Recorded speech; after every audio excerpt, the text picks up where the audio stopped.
ôn từ sẽ xó có đào ngủ. Ok còn phải chả nó cốn.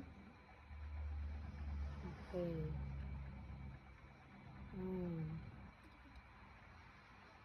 đã sợ máu xếp á. Ok sao kho mà đón. Ok anh thông tí cho đi chứ mà. Ok sẽ ra cô ta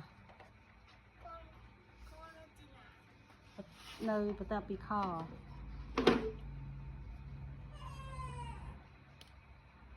Cái rác còn cô anh thông lấy clear.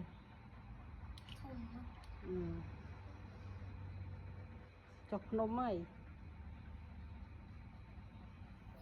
sao khô ta.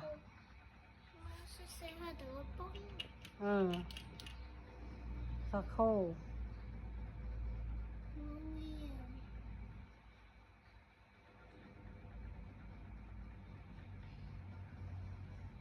sẽ sao khô sân là ngô.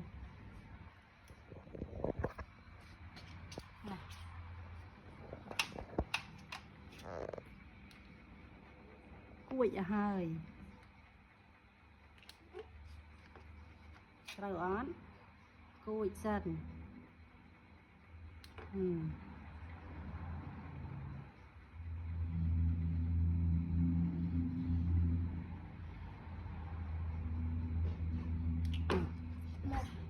Sao khô dễ mồm xì ngô.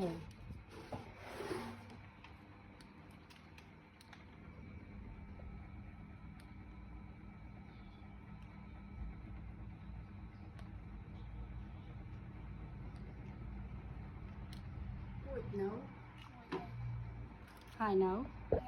Ok